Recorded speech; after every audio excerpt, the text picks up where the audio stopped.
Soldiers have killed a 17-year-old Palestinian boy on the border with Gaza. The incident happened when a group of youngsters approached the border fence and started throwing stones at soldiers who responded with gunfire. A huge crowd gathered on Friday night, mourning the teenager's death.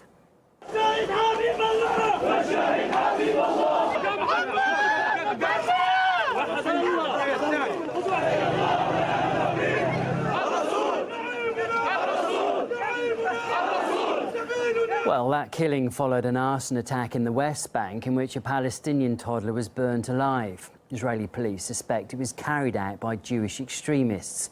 One house was sprayed with graffiti in Hebrew, reading "Revenge." Paula Sleer has this report.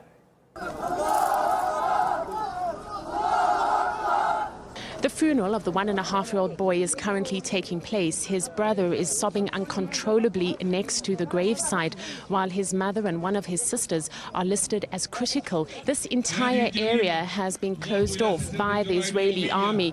They are on high alert, fearful that after this funeral and after midday prayers, there could be violence erupting across the West Bank.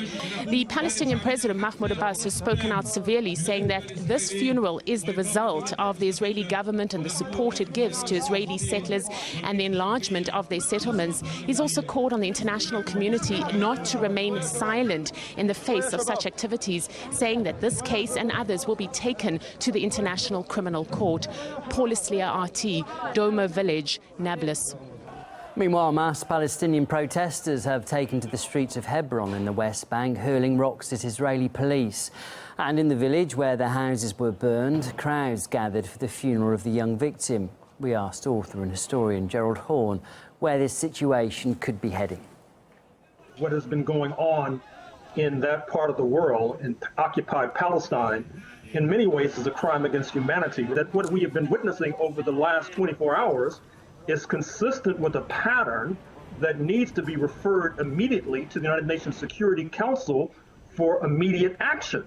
Israel doesn't care how much pressure it faces. The question is whether they can get away with further encroachment upon Palestinian rights, Palestinian territory. They want to get rid of as many Palestinians as possible, to marginalize them as much as possible. So they're going to expand the zone along the border where Palestinians are not forbidden. They're going to narrow the place in the sea where the fishermen can go. They're going to put further restrictions on them. They're going to make it life just as difficult as possible for them. And in some cases, they're going to end life completely for some of the Palestinians, as many as possible.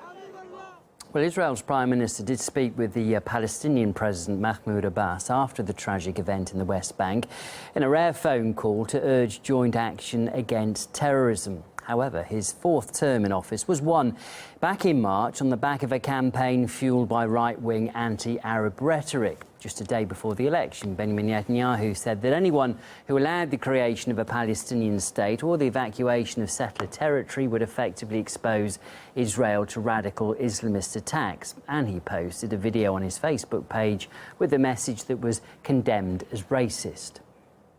שלטון הימין בסכנה. המצביעים הערבים מגיעים בכמויות אדירות לקלפי. עמותות השמאל מביאות אותם באוטובוסים.